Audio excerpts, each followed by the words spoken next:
Thank you.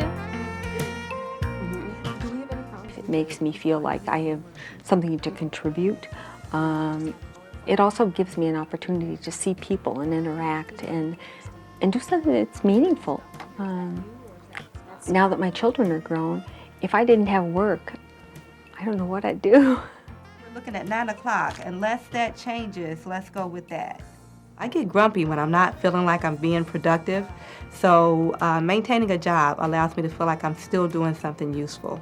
Work is a necessity to me. I'm single, and so therefore I have to have a salary to survive. I have 3 children, 2 girls and a son. They are 12, 11, and 8, and it gives me the financial ability to take care of them. The main reason that supplants all others is the emotional benefit, the emotional vibrancy that I get from work. I get a feeling of contribution and self-worth. Sounds good. I appreciate that. Thank you much. If it is a long-term investment, those are 2 good choices. In my opinion, you have to work. You have to do something with your life. You can't just sit on the couch. You can't just sit there and say, woe is me for having this disease. Work is gratifying. Work is important. One of the things that I've learned with MS is just that tomorrow is not promised to us. And we have no idea what's going to be around the corner. My MS affects me every day. When I get up, when I go through my day, when I go to bed. It's always affecting me because my choices that I make every single minute of every day is based upon my MS. If you have nothing else to focus on, then you can sit and think of all the yucky things happening in life.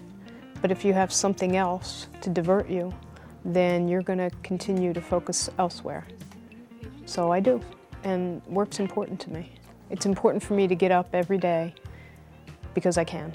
When I was first diagnosed and things were stopping working, you know, I'd trip or something or I'd drop something, I'd end up on the floor in tears, you know, at home. And it's like, okay, now what are you gonna do? You have to get yourself up and say, okay, that felt better. Now I'm gonna carry on and take care of tomorrow.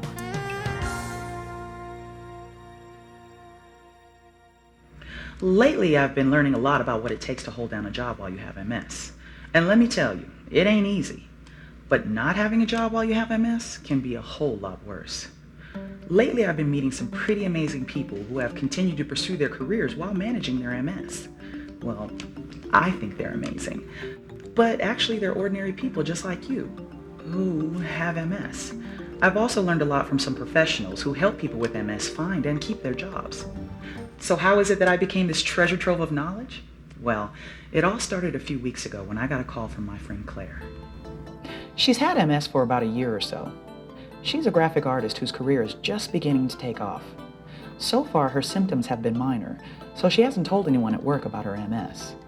Claire, they've arrived for the meeting. I'll see you in the conference room. That was the day things started to fall apart for Claire.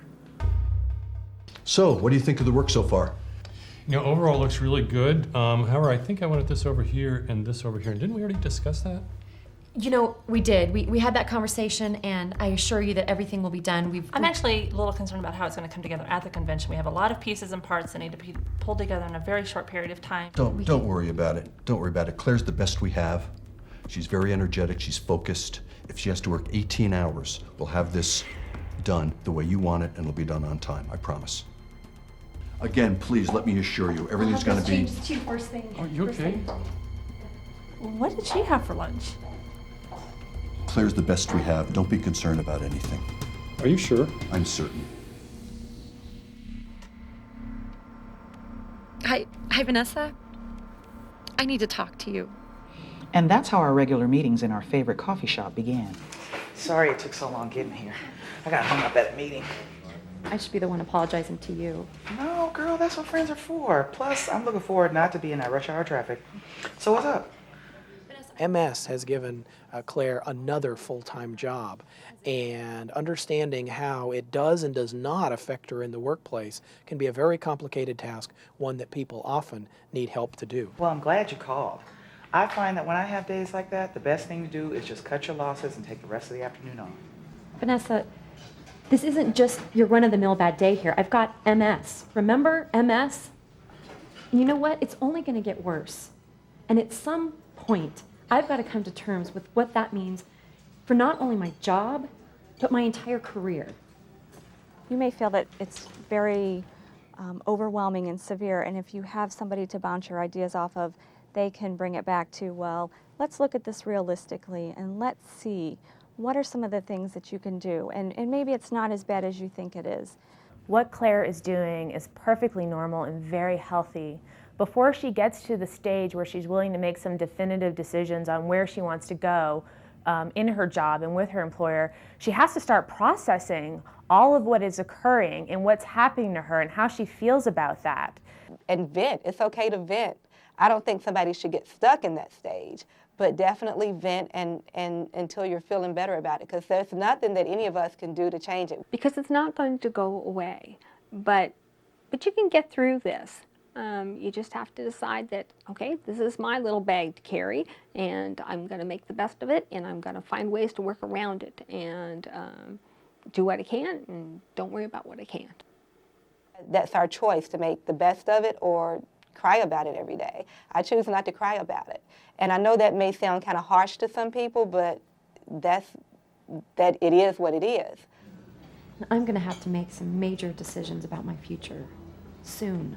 Yes, you do, but before you do anything rash, you need to know what you're dealing with. I'm a librarian, remember? I do research for a living. It's my thing. So let me help you out. The first thing we need to do is get some basic information about MS.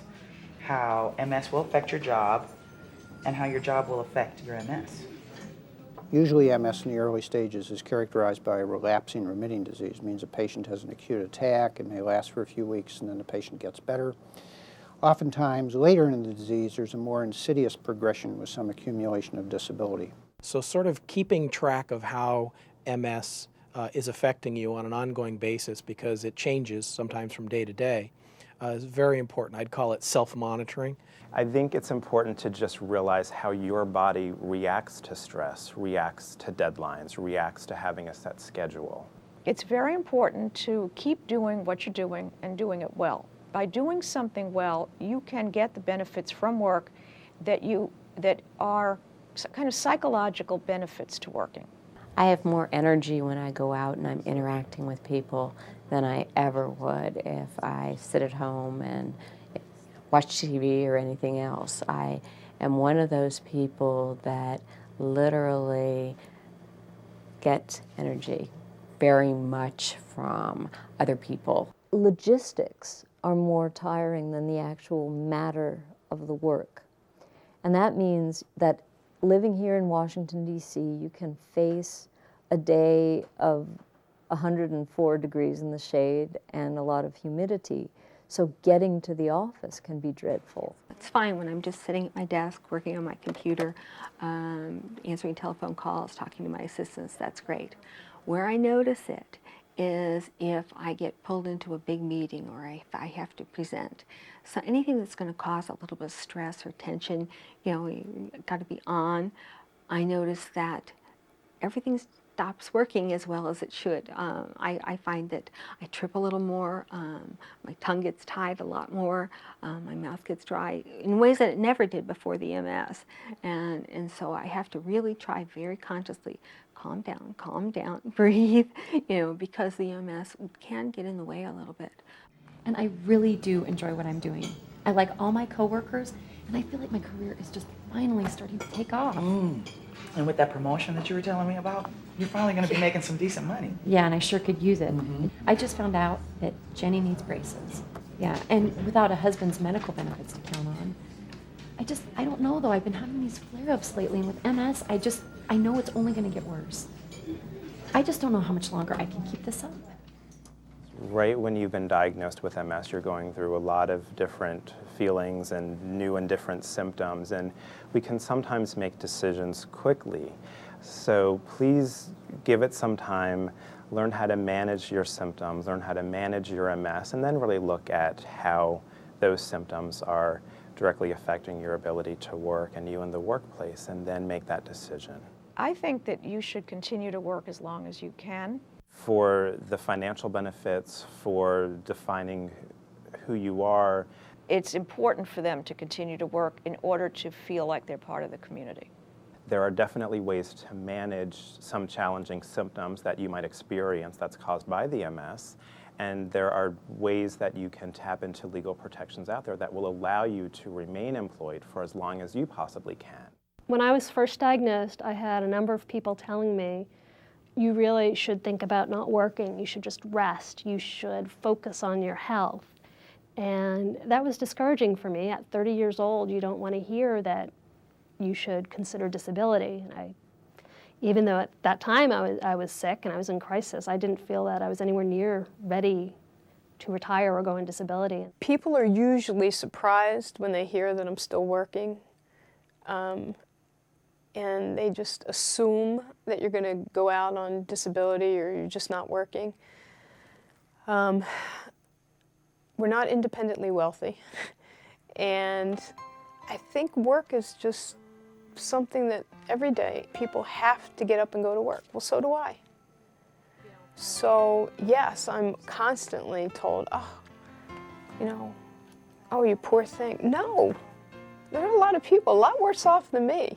I can get up every day. It may take me a little longer. I may have to do things a little differently, but I can still do it. There are people that can't. So as long as you can, you do. And I'm glad she's still working. I think it gives her something to do that keeps her challenged and focused. I think if she were to stop work when she could work, it would be probably like giving up to a degree, and I don't want to ever see that happen. Always a positive approach is the best way to proceed. And she's still functioning, and she's functioning very well. Okay, so here's the plan. We're gonna go online, we're gonna do some research, we're gonna talk to some people to get you the information so that you can do what you need to do.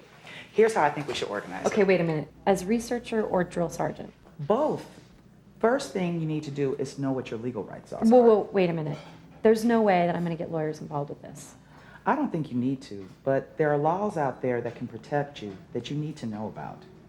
Now, have you told anyone at work about your MS? No. Okay. Well, it may be getting time for you to disclose your little secret. But wait, why would I want to do that? And how would I even go about doing it? How would people react? But that's what we're here to do. We also need to figure out what can be done to make your job easier for you. Accommodations? Mm-hmm. Then we're going to find out what resources are out there to help you out. Then you'll be in a position to make the best informed decision on what you're going to do next about your career. Vanessa, this sounds like a lot of work. It is, but it's what you got to do. But I'm here to help you. Okay, as researcher or drill sergeant? Probably a little bit of both. You look beat. Are you going to be all right getting home? Yeah, I'll be fine. Look, go home and have Jenny order Chinese for the two of you. And take it easy. You might want to think about taking tomorrow off, too. Take care of yourself. I'm going to go home tonight and I'm going to start working on this list. And then Saturday we can get together and we can start working through this.